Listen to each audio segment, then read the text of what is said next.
হঠাৎ এক গভীর রাতে নির্মমভাবে খুন হন এক সাংবাদিক দম্পতি। দিন যায় মাস যায়, কিন্তু আজও অমীমাংসিত থেকে যায় সেই হত্যাকাণ্ডের রহস্য। পুলিশের এক একটি তদন্ত এক এক রকম গল্প বলে। কখনো উঠে আসে প্রভাবশালী এক রাজনৈতিক নেতার নাম, কখনো বলা হয় চোরের হাতে মৃত্যু, আবার কখনো সন্দেহের তীর ঘুরে যায় পরকীয়ার দিকে। কিন্তু আসল ঘটনাটা কি?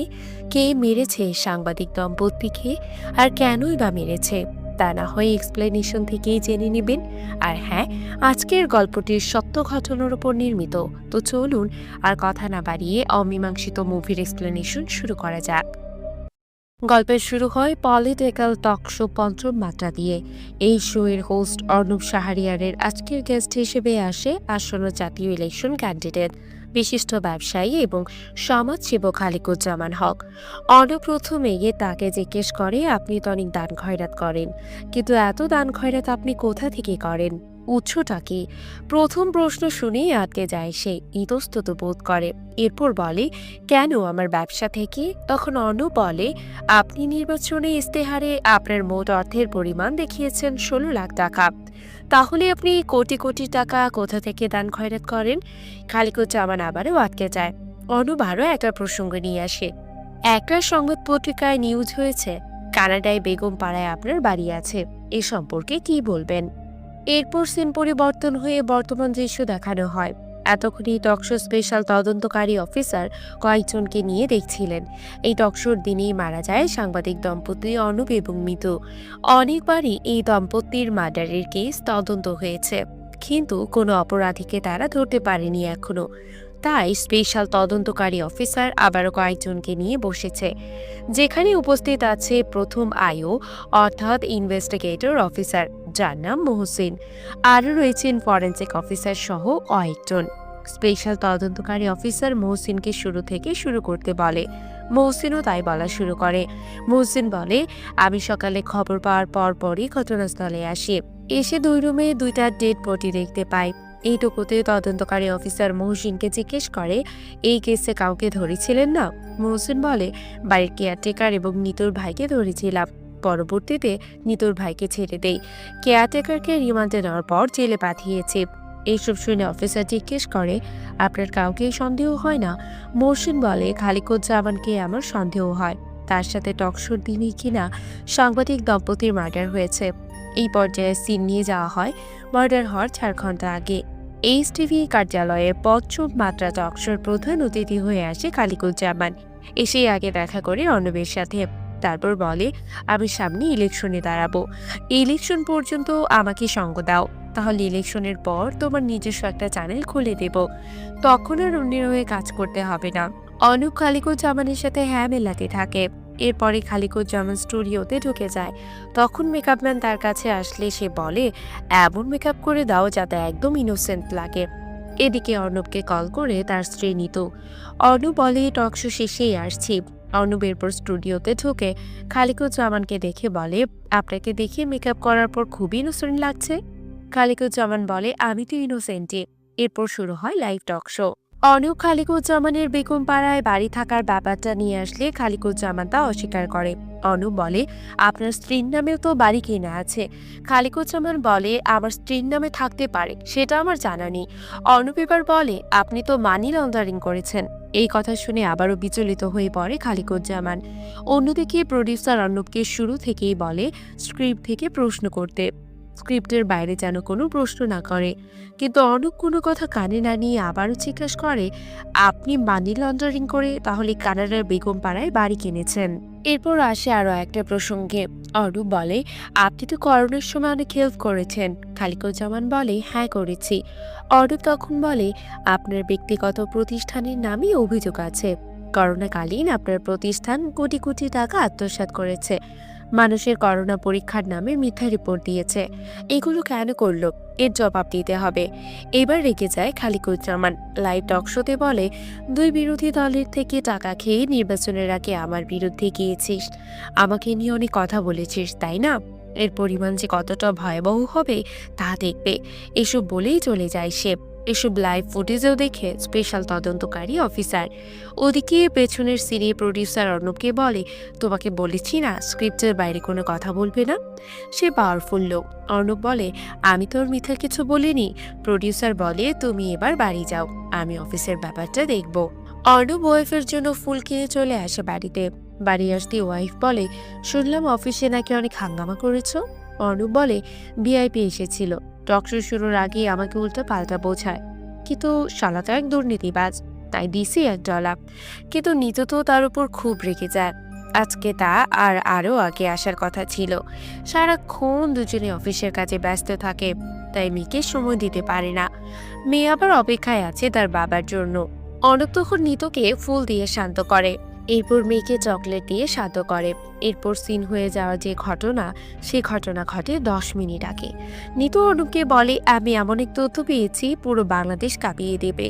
এটা শুনে অর্ণব নিতুকে বলে, কয়বার থ্রেট পেলে? নিতু জানাই 2বার। ভয় লাগে কিনা জিজ্ঞেস করলে নিতু বলে, কিসের ভয়? অর্ণব তখন প্রাউড বলে, আমার সাহসী বউ। তখন মেয়ে ঘুমালিয়ে অর্ণব মেয়েকে নিয়ে যায় তার রুমে। তখনই তাদের বাড়ি দরজায় কেউ নক করে। এই পর্যায়ে সিন নিয়ে আসা হয় আবারও বর্তমান দৃশ্যে। স্পেশাল তদন্তকারী অফিসার মহসিনকে জিজ্ঞেস করে, মার্ডারটা কে করেছে? এমন কাউকে কি আইডেন্টিফাই করতে পেরেছিলেন?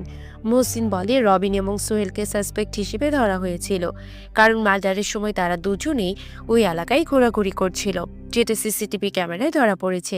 সিন আবারও নিয়ে আসা হয় সেই রাতে। দরজায় নক করলে অর্ণব খুলতে এসে জিজ্ঞেস করে, কে? বাহির থেকে তখন জানানো হয়, বিপদে পড়েছি, আজকে রাতে একটু আশ্রয় দিতে পারবেন? অর্ণব দরজা খুলতেই রবিন আর সোহেলি ভেতরে ঢুকে পড়ে। রবিন মারা শুরু করে অর্ণবকে। মারতে মারতে বলে, খুবই সাংবাদিকতা দেখাতে এসেছো তাই না? পঞ্চভাত্রা চালাও, লিডারকে অপমান করো তাই না? অর্ণব মার খেয়ে উপরে আসলে নিতু বের হয়। সোহেল তখন নিতুকে মারতে মারতে ঘরে নিয়ে যায়, আর সেখানে নিতুকে মেরে ফেলে রবিনকে বলে, আমি তো ভুল করে ফেলেছি, মূলত নেতা তাদের পাঠিয়েছিল ভয় দেখানোর জন্য। সোহেল একজনকে মেরে ফেললে রবিন সোহেলকেই মারতে শুরু করে। তখন অর্ণব মৃত ওয়াইফের কাছে আসলে দুজন মিলে অর্ণবকেও মারে। মারার পর ঘটনা যেন ডাকাতি হিসেবে বিবেচনা করা হয়, তাই নেয় ল্যাপটপ। রবিন এরপর সোহেলকে বলে, নেতাকে জানিয়ে কাঁথা দিতে বিদেশে চলে যা, আমিও যাচ্ছি। এরপর আবার বর্তমানের দৃশ্য দেখানো হয়। মহসিন বলে, আমার কাছে এখনো মনে হয় সাংবাদিক দম্পতিকে খালিকুজ্জামানই মেরেছে। এটা শুনে স্পেশাল তদন্তকারী অফিসার জিজ্ঞেস করে, খালিকুজ্জামানের কোনো স্টেটমেন্ট নেননি? মহসিন বলে, নিয়েছি। সে জানিয়েছিল টকশোতে যা ঘটেছে সেসব হিট অব দ্য মোমেন্ট, কিন্তু আমি শিওর হিট অব দ্য মোমেন্টে গিয়ে সাংবাদিককে মেরেছে। তখন সেখানে উপস্থিত অন্যরা বলে, খালিকুজ্জামান যে অর্ণবকে মেরেছে তা মনে হয় না, টকশোর ওইটা হিট অব দ্য মোমেন্টই ছিল।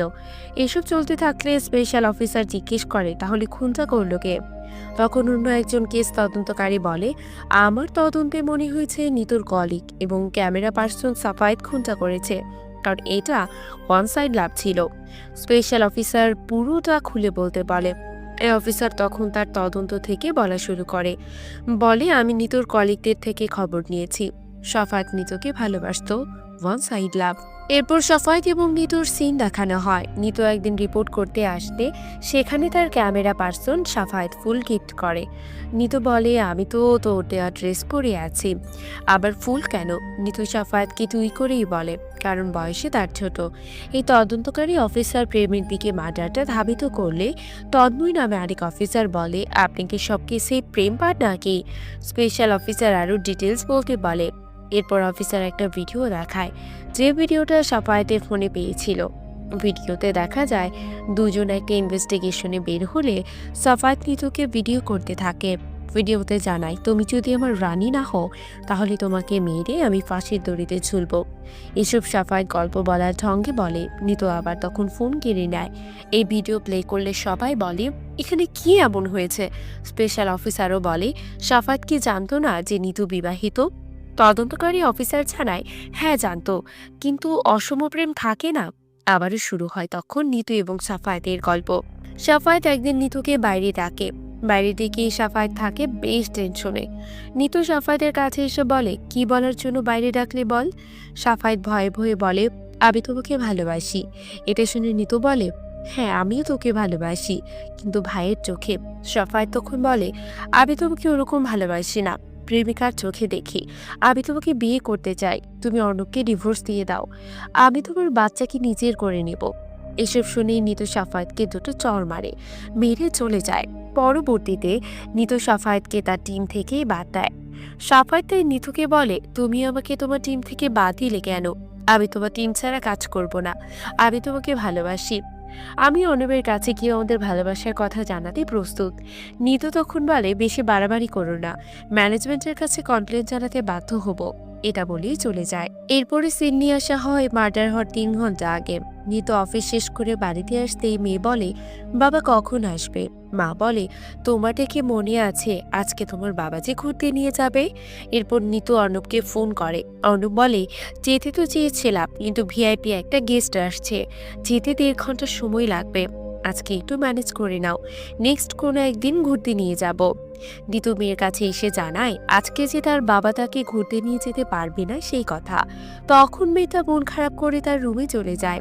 এর মধ্যেই অর্ণব বাসায় আসলে নিতু অফিসে যে গন্ডগোল হয়েছে এসব নিয়েই বলে। তারপর মেয়েকে ঘুম পাড়িয়ে অর্ণব নিতুকে জিজ্ঞেস করে, তোমার রিপোর্ট কি তৈরি? নিতু জানায়, হ্যাঁ, এইবার যে রিপোর্ট তৈরি করতে চলেছি তা পুরো বাংলাদেশ কাঁপিয়ে দেবে। এরপর দুজন খাওয়ার প্রস্তুতি নিলে কলিং বেলের আওয়াজ পায়, তাই অর্ণব খুলতে যায়। দেখে সাফায়েত এসেছে, অর্থাৎ সাফায়েতকে বাসায় আসতে দেখে অবাক হয় নিতু। জিজ্ঞেস করে, হঠাৎ ফোন না করলে এখানে কেন আসলি? আর বলে সাফায়েতের জন্য খাবার রেডি করতে। সাফায়েত আবার খেতে চায় ডিম ভাজি, কিন্তু সেটাই করতে যায়। এদিকে অর্ণব সাফায়েতকে বলে, আজ আমরা সারা রাত আড্ডা দিব, আমার একটু কাজ আছে তো, তা সেরে নি। এটা বলে অর্ণব ভেতরের রুমে যায়। তখন রান্নাঘর থেকে নিতু সাফায়েতকে বলে, 3 মাস ধরে কোথায় ছিলে, নতুন কাজ কি পেয়েছিস? সাফায়েত নিতুর কাছে এসে বলে, আমি তোমাকে ছাড়া থাকতে পারছি না, তোমাকে অনেক ভোলার চেষ্টা করেছি, এজন্য অনেক ড্রাগসও নিয়েছে, কিন্তু কোনোভাবেই পারছি না। একসময় নিতুকে ধরতে থাকে। নিতু তখন বলে, তুই কি শুরু করেছিস? বাসায় অর্ণব আছে, তোর কি করে সাহস হলো আমাকে টাচ করার? সাফায়েত শুরু করে পাগলামি, বারবার বলে, আমি তোমাকে ভালোবাসি। নিতু বলে, আমি ভালোবাসি না। একসময় সাফায়েত রান্নাঘর থেকে ছুরি চালিয়ে দেয় নিতুর পেটে। তখন অর্ণব বাইরে আসলে অর্ণবকেও মাথায় আঘাত করে মারে। এরপর নিতুর কাছে এসে বলে, আমি তোমাকে মারতে চাইনি, আমি অর্ণবকে মেরে ফেলেছি, আমাদের পথে আর করে কাটা নেই। এটা বলে নিতুকে কোলে করে নিয়ে আসে বেডে। তারপর অর্ণবের কাছে এসে আরো ছুরির আঘাত করে। অর্ণবকে চিরতরে বিদায় করে নিতুর কাছে আসে। নিতুকেও বালিশ চাপা দিয়ে মেরে ঘরের মধ্যে ড্রাগস নেয়। এর মধ্যে দিয়েই দ্বিতীয় চোরের গল্প বলা শেষ হলে সবাই হেসে বলে, গল্পটা ভালোই সাজিয়েছেন। অফিসার বলে, এটা সাজানো নয়, আর কয়েকটা দিন সাফায়েতকে রিমান্ডে নিতে পারলে সব বেরিয়ে আসতো। এটা শুনে স্পেশাল অফিসার বলে, একটা মানুষকে আর কতদিন রিমান্ডে রাখতে চান? এরপর পর্যায়ে বলা শুরু করে অফিসার তন্ময়। তিনি বলে, ডাবল মার্ডার রহস্যের 2 মাস আগের এবং 2 মাস পরের ওই এলাকার সকল খবর আমার কাছে আছে। এই কয়েক মাসে ওই এলাকায় 44টা চুরির ঘটনা ঘটেছে, 4 জন মার্ডারও হয়েছে। দ্বিতীয় জন এখন হেসে বলে, তাহলে মার্ডার হওয়া দম্পতি চোরদের জন্য দরজা খুলে রেখেছিল, তাই না? তন্ময় বলে, চোররা দরজা দিয়ে ঢুকেইনি, বাড়ির পেছনে কাঁঠাল গাছ ছিল, সেই দিক দিয়েই ঢুকেছে। এইটা শুনে স্পেশাল অফিসার তন্ময়কে বিস্তারিত বলতে বলে। এবার চোরের দিকটা দেখানো হয়। বাপ বেটা চুরি করতে আসে, বেটা আবার একটু মেয়ে লোভী ছিল। এক ঘরে নিতুকে রেখে তার বেডে আসে। তখন নিতু জেগে যায়। অর্ণবকে ডাক দিলে চোর বালিশ চাপা দিয়ে নিতুকে মেরে ফেলে। এরপর বাপ তো ব্যাটার উপরে অনেক রেগে যায়, কারণ কয়েকদিন আগেও তারা খুন করেছে। সেই সময় অর্ণব আসলে চোররা অর্ণবকেও মেরে ফেলে। এখানে শেষ হয় তন্ময়ের বিস্তারিত বলা। তা শুনে দ্বিতীয় জন বলে, আপনার গল্পের তো কোনো লজিক নেই। স্পেশাল তদন্তকারী অফিসার আশফাক তন্ময়কে জিজ্ঞেস করে, কাউকে কি ধরতে পেরেছিলেন? তন্ময় বলে, মালিক এবং সালিক নামে 2 জনকে ধরেছিলাম। তার আগে চুরি এবং মার্ডারের কথা স্বীকার করলেও অর্ণব এবং নিতুর হত্যাটা স্বীকার করেনি। দ্বিতীয় জন বলে, তাহলে কিভাবে বুঝলেন যে চুরি করতে গিয়ে মার্ডার করা হয়েছে? তন্ময় বলে, বাসা থেকে 2টা ল্যাপটপ এবং 2টা ফোন মিসিং ছিল। এই ল্যাপটপ আর ফোন মিসিং প্রসঙ্গ চলে আসলে প্রধান কথা বলা শুরু করে। সে বলে, আপনারা এতক্ষণ যা বললেন তার একটাও সঠিক নয়। কিলার আসলে নিতুকে মারতে এসেছিল। এজন্য অর্ণবের শরীরে ছুরির আঘাতের চেয়ে নিতুর শরীরে ছুরির আঘাত বেশি ছিল। এতে মনে হয়েছে কিলার নিতুকে আক্রোশ থেকে মেরেছে। তাছাড়া নিতু ছিল স্বনামধন্য সাংবাদিক, একটা স্টোরি নিয়ে কাজ করছিল। সেই স্টোরিটাই তার জীবনের কাল হয়ে দাঁড়ালো। এই পর্যায়ে নিতুর সাংবাদিকতা পেশা হিসেবে দেখানো হয়। নিতু রিপোর্ট করতে আসে কেরানীগঞ্জের একটা জায়গায়, যেখানে ওশান গুরু অন্যের জমিগুলো দখল করা ভরাট করেছিল। এক গ্রামবাসীকে পেয়ে তার জমি সম্পর্কে জিজ্ঞেস করলে সে বলতে শুরু করে, কিন্তু যখন দেখে এসব রেকর্ড হচ্ছে তখন কিছু না বলেই চলে যায়। নিতু এবং সাফায়াত বুঝতে পারে গ্রামবাসীদের থ্রেট দেওয়া হয়েছে। পরের দিন আবার একজনের কাছে আসে, সে বলা শুরু করে, যা আবার দেখে ওশান গ্রুপের একটা প্রতিনিধি। যখন সে জানতে পারে এখানে 7 দিন ধরে ঘুরছে, তখন তার 2 সঙ্গীকে পাঠায় সাংবাদিকদের কাছে আর তাদেরকে তাড়িয়ে দেওয়ার জন্য বলে। বসের কথা অনুযায়ী 2 জন এসে নিতুকে চলে যেতে বলে। চলে না গেলে মেরে বালিতে পুঁতে রাখবে বলেও জানায়। আর যে লোক জমি দখল নিয়ে বলছিল তার উপরও চুটপাট দেখাতে শুরু করে, যা আবার দূর থেকে ভিডিও করে নিতু। অন্যদিকে প্রতিনিধি একজনকে ফোন করে নিতু পুরো ডিটেলস চায়। নিতু এই জমি দখল নিয়ে তার রিপোর্ট চালিয়ে যেতে থাকলে ওশান গ্রুপের একজনের কাছ থেকে থ্রেট পায়, কিন্তু নিতু ওসব থ্রেটকে তোয়াক্কাই করে না। আরও বলে, আমি থ্রেট পেয়েছি বলে সঠিক পথে যাচ্ছি। নিতু আবার থ্রেট পাওয়ার পরপরই অর্ণবকে জানায়। পরের দিন অফিসে এসে বসের থেকে জমি দখলের উপর যে রিপোর্ট করবে সেটার পারমিশন নেয়। সেটা নিয়ে আসে করিম নামে এক ভুক্তভোগীর কাছে। কোম্পানি তার কাছ থেকে বাড়ি নিয়েছিল বিল্ডিং করে দেবে বলে, কিন্তু হরপার তাকে উচ্ছেদ করে দিয়েছে। জায়গা ফিরিয়ে নিতে আসলে মৃত্যুর হুমকি খায়। কোর্টে মামলা করতে গেলে কোর্ট মামলাও নেয় না। এসব কিছু রিপোর্ট করে নিতু। মার্ডার হওয়ার 3 দিন আগে নিতুকে আবারও থ্রেট দেয়, কিন্তু নিতু আবারও সে থ্রেটকে আমলে নেয় না। তাই তো ঘটনার দিন ওশান গ্রুপের ওই প্রতিনিধির দলবল নিয়ে অর্ণবের বাড়িতে আসে। তারপর অর্ণবের গলায় ছুরি ধরে। নিতুর থেকে কেসের সব ডিটেলস নেয়। নিতুও তার 2 ফোন আর ল্যাপটপ তুলে দেয় প্রতিনিধির কাছে। প্রতিনিধি তখন অর্ণবকেও ছেড়ে দেয়। আর অর্ণব ছাড়া পাওয়ার পরেই একটা ভুল করে বসে, জানায় যে যতই ল্যাপটপ এবং ফোন আমার কাছ থেকে নিয়ে যাও, এভিডেন্সটাও আমার কাছে আছে। এই কথা শুনে প্রতিনিধি আবারও রেগে যায়। অর্ণবের গলায় আবারও ছুরি ধরে। এরপর নিতুকে বলে, তোমাকে আমি 5 কোটি টাকা দিব, এভিডেন্স কোথায় রেখেছো আমাদের দিয়ে দাও। নিতু বলে, যা ছিল সবই দিয়েছি। অর্ণব আসলে কিছু জানে না, রিপোর্ট তো আমি করেছি, আমাদের কাছে আর কিচ্ছু নেই। কিন্তু প্রতিনিধি তা বিশ্বাস করে না, তাই তার লোকদের নির্দেশ দেয় এই সাংবাদিক দম্পতিকে এমন ভাবে মারবে যাতে পুরো সাংবাদিক জাতি কেঁপে ওঠে। এর মধ্য দিয়েই আশফাকের কেস ডিটেলস বলা শেষ হয়। জানায়, মিতু মার্ডার হওয়ার পর কেরানীগঞ্জের ওশান গ্রুপ নিয়ে করা সব ভিডিও মুছে ফেলা হয়। আমি একটা জোগাড় করেছিলাম, সেটাই উপস্থাপন করেছি। এই ভিডিও ডিলিট করার পেছনে চ্যানেল মালিকও সামিল আছে। তাছাড়া ল্যাপটপে হয়তো ওশান গ্রুপের মালিক শামস-আলম সম্পর্কে কোনো তথ্য ছিল, যার কারণে সেই ল্যাপটপটা মিসিং রয়েছে। তখন একজন জিজ্ঞেস করে, তাহলে কি মনে করছেন শামস-আলম কিলার? আশফাক জানায়, প্রমাণ তো হাতে নেই। এই পর্যায়ে ফরেন্সিক অফিসার মুখ খোলে। সে বলে, এতক্ষণ সবার কথাগুলো শুনলাম, আগেরগুলো সব অযথা মনে হলেও নিতুকে নিয়ে যে ব্যাপারটা ভ্যালিড মনে হচ্ছে। ফরেন্সিক অফিসার জানায়, এত কিছু থাকতে কেন ল্যাপটপ আর ফোন চুরি হয়ে গেল? আসলে মার্ডার ছিল পূর্ব পরিকল্পিত। আশফাক তখন ফরেন্সিক অফিসারকে তার দিকটাও তুলে ধরতে বলে। ফরেন্সিক অফিসার তখন বলে, আমরা শুধু ভিকটিমকে কিভাবে মারা হলো সেটা আইডেন্টিফাই করি না, কিলারের মোটিভটাও দেখি। তাই একদম স্পট অনুযায়ী কিভাবে মারা হলো সেগুলো বিশ্লেষণ করি। আশফাক আবার জিজ্ঞেস করে, এই যে 2টা মার্ডার হয়ে গেল, তাদের মেয়ে কি এটা দেখেনি? ফরেন্সিক অফিসার এই ব্যাপারটাও লক্ষ্য করে। এরপর সবাইকে বলে, আপনাদের কি মনে হয় কিলার কি প্রফেশনাল ছিল নাকি আনপ্রফেশনাল? সবাই বলে আনপ্রফেশনাল। ফরেন্সিক অফিসার তখন বলে, আপনারা আসলে ভুল জানেন, কিলাররা কিন্তু একদম প্রফেশনাল। সেটা হতে পারে 1 জন বা 2 জন, আর পূর্ব পরিকল্পনা করেই মারা গিয়েছে। নিজেদের আনপ্রফেশনাল দেখানোর জন্য মৃত্যু যেন স্ট্যাব করে গিয়েছে, তারপর নিজে থেকে ঘর এলোমেলো করেছে।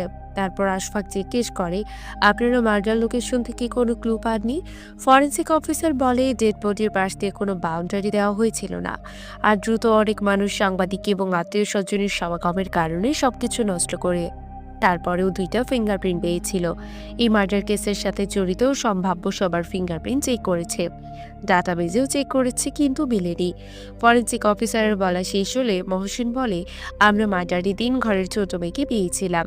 এবার দেখানো হয় মেয়ে দিক থেকে ঘটনা। মেয়ে তো সন্ধ্যা থেকে অপেক্ষায় ছিল যে বাবা আসবে আর তাকে নিয়ে ঘুরতে যাবে, কিন্তু বাবা আর আসে না, তাই মন খারাপ করে থাকে। তারপর মা বাবা দুজনেই তার মন ভালো করে। রাতে তাই মেয়েটা ঘুমিয়ে যায়। হঠাৎ শুনতে পায় চিৎকার, তাই জানালার পর্দা সরিয়ে দেখে তার মা বাবার লাশ। আর এইটা দেখার পর স্তব্ধ হয়ে যায়। মুহসিন মির ব্যাপারটা জানিয়ে বলে, এই ছোট্ট মেয়েকে কিভাবে জিজ্ঞাসাবাদ করি বলুন? সবাই বলে সম্ভব নয়। এরপর আশফাক জানায়, আমরা তো সবার পার্সপেক্টিভ থেকে মার্ডারের ঘটনা শুনলাম, আর শোনার পর আমাদের মাঝে একটা বিষয় কমন হচ্ছে, কিলার জোর করে দরজা খোলেনি। অর্থাৎ কিলার ভিকটিমের পূর্ব পরিচিত ছিল, অথবা কিলার আগে থেকেই বাড়ির মধ্যে ছিল। এই পর্যায়ে ফরেন্সিক অফিসার বলে, একটা বিষয় আমার মাথায় ঘুরপাক খাচ্ছে। হতে পারে অর্ণব এবং নিতু ড্রাগস ছিল, কারণ মৃত্যুর সময় তাদের শরীরে কোনো ধস্তাধস্তি সেরকম চিহ্ন ছিল না। কিন্তু একজন মৃত্যুকে ঠেকাতে তার সর্বোচ্চ শক্তি ব্যবহার করার কথা। তাই কিলার যদি পূর্ব পরিচিত হয়ে থাকে, তাহলে মারার আগে ভিকটিমদের কিছু একটা খাইয়েছে, যার কারণে ভিকটিমরা অচেতন হয়ে পড়েছিল। যদি ভিসারা করা হতো তাহলে ভালো বোঝা যেত। ভিসারা হচ্ছে পাকস্থলীতে কোনো বিষ বা সেরকম কোনো কিছু আছে কিনা তা পরীক্ষা। এটা শুনে আশফাক জিজ্ঞেস করে, ভিসারা করলেন না কেন? ফরেন্সিক অফিসার বলে, তখন মাথায় আসছিল না। এরপর যখন মাথায় আসলো তখন কবর দেওয়া হয়ে গিয়েছিল, রিপোর্টও চলে গিয়েছিল, তাই আর করা হয়নি। তখন একজন বলে, এখন কি কবর থেকে তুলে ভিসারা করা যাবে? ফরেন্সিক অফিসার বলে, 2-3 মাস হয়ে গিয়েছে, তাই করা যেতে পারে। স্পেশাল মিটিংয়ে সিদ্ধান্ত নেয় ভিসারা করার জন্য কবর থেকে লাশ তোলা হবে। পরের দিন সবার উপস্থিতিতে কবর থেকে লাশ তোলা হয়। কবর দেওয়া হয়েছিল বাড়ির সামনেই। লাশ তোলার সময় সবার সাথে সেখানে উপস্থিত ছিল ছোট মেয়েটিও। ছোট মেয়েটি ছিল একদম চুপচাপ। জীবনের সবচেয়ে মূল্যবান দুজনকে সে হারিয়েছে। এতে যেন সে জীবনের মানেই হারিয়ে ফেলেছে। এভাবে কেস অমীমাংসিত হওয়ার মধ্য দিয়েই শেষ হয় মুভিটি। একটা ছোট্ট মেয়ে নিয়ে অর্ণব নিতু দম্পতির কত সুখের সংসারই না ছিল। হয়তো কাজের চাপে দুজনেই তাদের মেয়েকে সময় দিতে পারত না। যেদিন পারত সেদিন সর্বোচ্চটা দিত। কল্পনার জগতের এসব সিনগুলোই দেখানো হয় শেষ পর্যন্ত। যেখানে মুভি এত ইমোশনাল করে তোলে, সেখানে সত্য কতটা না কষ্টদায়ক ছিল। সবচেয়ে দুঃখের বিষয়, এই কেসটা কিনা এখনো আনসলভ। বলছিলাম সাগররুনির হত্যাকাণ্ড নিয়ে। তাদের ছেলে বড় হয়ে গেল, কিন্তু এখনো মৃত বাবা মার হত্যাকারীর সাজা সে দেখতে পেল না। আদৌ পাবে কিনা তা নিয়েও সন্দেহ রয়েছে। এই গল্পটা আসলে এক সাগররুনির নয়, এমন অনেক সাংবাদিকই ন্যায়ের পক্ষে কথা বলার জন্য জীবন দিয়েছেন। তাই গল্পটা অনেক সাংবাদিকেরও। আর সাংবাদিকের মৃত্যু নিয়েই এটা সত্য ঘটনা। সত্য ঘটনার উপর নির্মিত এই মুভিটি আপনাকে কেমন ব্যথিত করলো তা জানিয়ে দিন কমেন্ট বক্সে। আর চ্যানেলে নতুন হয়ে থাকলে সাবস্ক্রাইব করে ফেলুন পরবর্তী মুভি এক্সপ্লেন পাওয়ার জন্য। আজ এখানে বিদায় নিচ্ছি। আল্লাহ হাফেজ।